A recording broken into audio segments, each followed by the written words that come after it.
Le psaume 25, verset 14 dit ceci. L'amitié de l'Éternel est pour ceux qui le craignent. Amen. Si tu veux être son ami, aie la crainte de l'Éternel.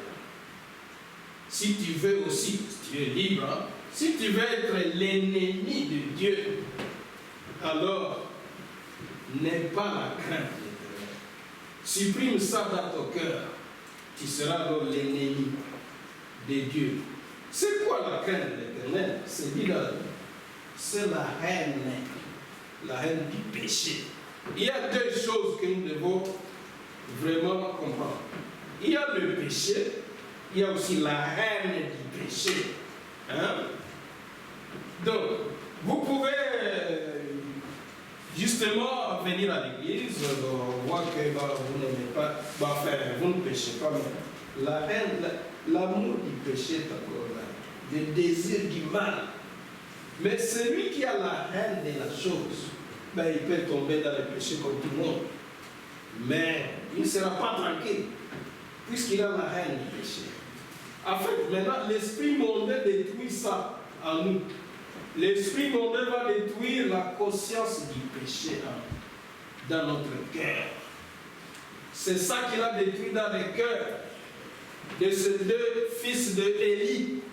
Parce qu'on ne peut pas comprendre que tous sacrificateurs qu'ils étaient, ils viennent de coucher avec des femmes, mais ils sont à l'aise à côté de l'arche de l'Éternel. Ils sont à l'aise à l'église. C'est qu'il y a quelque chose qui ne va pas dans leur cœur. Et là, c'est ce démon-là qu'on appelle mondanité qui détruit ça.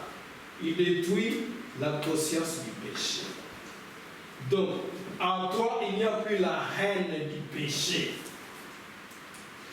En toi, il n'y a plus la crainte de l'Éternel. Et le diable travaille beaucoup pour que cela puisse sortir de notre cœur. Parce qu'avec ça, il va te laisser venir à l'église des années. Tu n'as pas la conscience du péché. Il va te laisser avec ce qu'on appelle les formes adoucies du péché. Des choses qu'on accepte communément.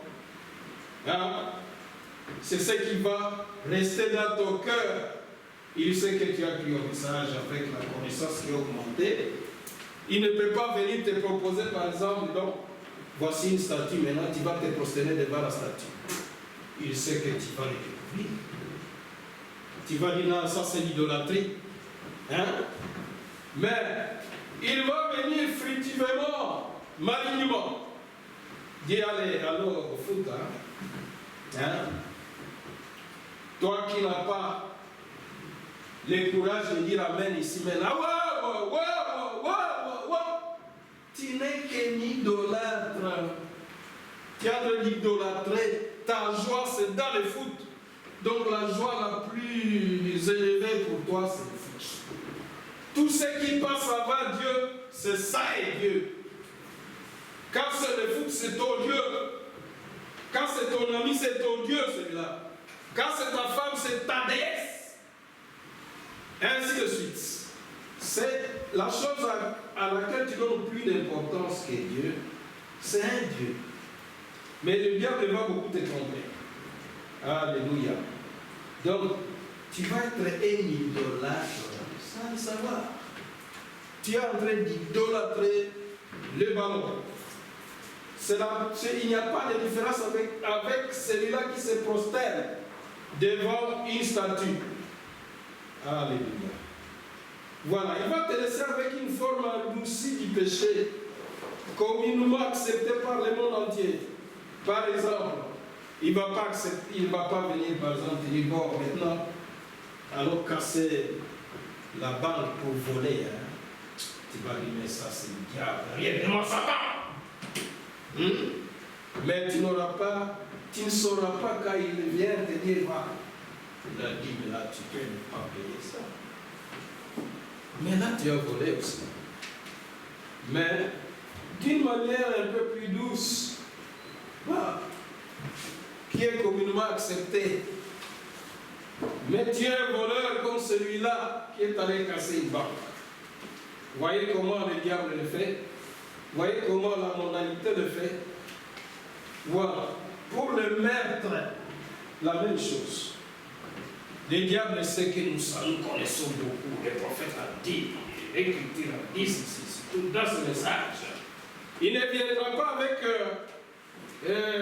une proposition comme par exemple, bon voilà, prends les couteaux ici, va tuer le frère de Bono. Non. Il ne viendra jamais avec ça parce qu'il va, tu vas seulement lui dire non, mais ça, tu es le diable, dit comment je peux tuer mon frère. Et pourtant, on tue des frères tous les jours. On les tue comment? Voilà. Par exemple, je vais commencer par l'exemple des sœurs. Une sœur, par exemple, qui vient à l'église, porte toujours de longues robes, puisque le pasteur est là. Mais quand elle est avec ses collègues, là-bas, et ses amis de l'université, elle porte sexy comme tout le monde. Mais sexy comme tout le monde. Alors, il y a plein d'hommes qui te convoitent et qui commettent adultère avec toi. Et la Bible dit que tu as envie de les tuer à ce moment-là. On va lire ça, c'est un problème. Problème de sexe. Tu es en train de tuer ce malheureux homme-là. Parce que, comme l'a dit un musicien un peu au Congo, il y a des gens là qui présentent les amis prostituées. Ils disent bon, ça, oh, moi, c'est aux amis qu'on vivre. Donc, c'est la femme avec qui nous vivons. Non. Il faut dire plutôt, c'est la femme avec qui je suis en train de mourir. Puisque là, ce n'est pas la vie, c'est la mort. On va lire ça dans Proverbe. Proverbe 7. Pour que tout puisse vraiment être fondé sur la Bible. On va essayer de voir si je ne me suis pas trompé quelque part. Proverbe 7. Voilà. Le Proverbe 7, la question parle d'un homme dépourvu de sens. Au verset 10, il fut abordé par une femme et à la mise d'une prostituée. Il la rise dans le cœur. Alors, si nous allons lire au verset 26, bon, cette femme prostituée, voici ce qu'elle a fait. 26, car elle a fait tomber beaucoup de victimes. Et ils sont nombreux, tous ceux qu'elle a tués. Donc, quand vous portez de telles jupes-là, vous êtes en train de tuer des hommes et des hommes. Et vous ne savez pas. Ben, les frères peuvent dire par exemple, bon, mais ça c'est pour les sœurs. Non, mais je vais donner maintenant un exemple qui peut sonner tout bon. Pour revenir au cas par exemple, bon, des frères de Bono, dire non, je ne peux pas les dire frères de Bono. Mais quand je le critique, je suis en train de les critiquer à son absence. Je suis en train de le tuer. Je tue son influence. Parce que quand il va parler, il va se mettre à parler à la personne là avec qui on a critiqué. La personne ne pourra plus le prendre au sérieux. Ça sera comme si le Bono n'existait pas. Parce que Jérémie 18 que nous avons lu une fois là, il est dit clairement. Jérémie 18, au verset 18.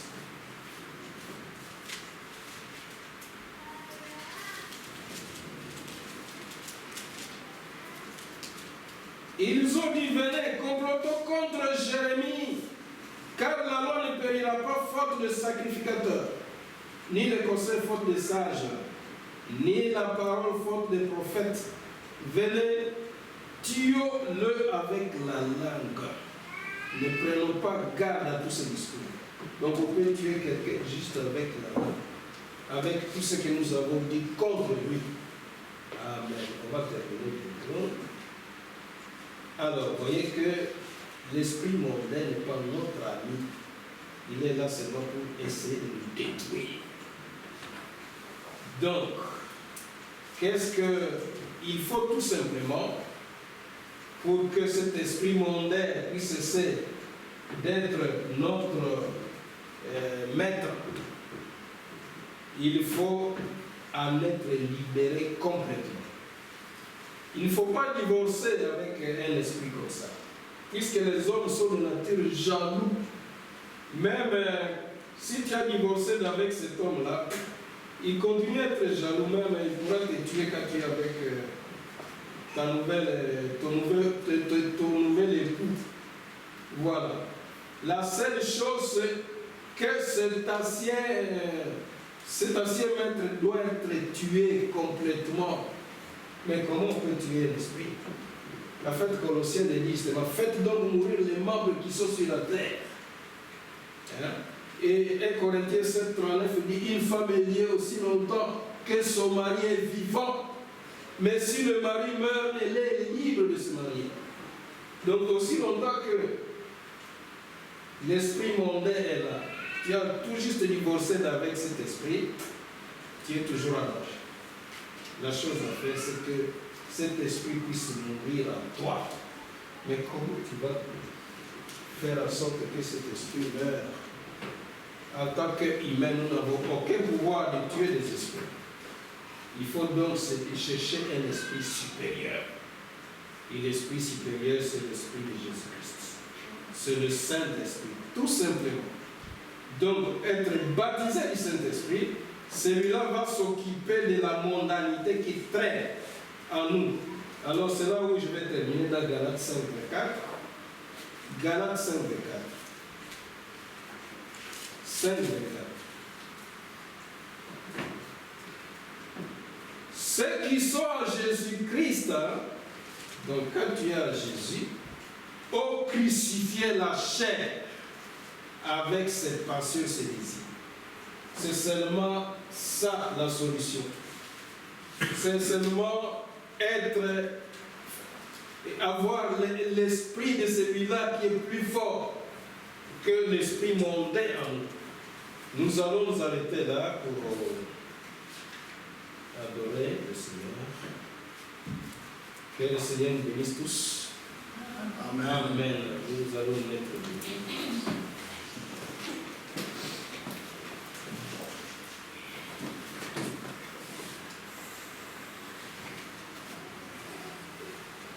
Nous allons fermer les yeux, puisque nous avons la responsabilité d'appeler des âmes à Christ.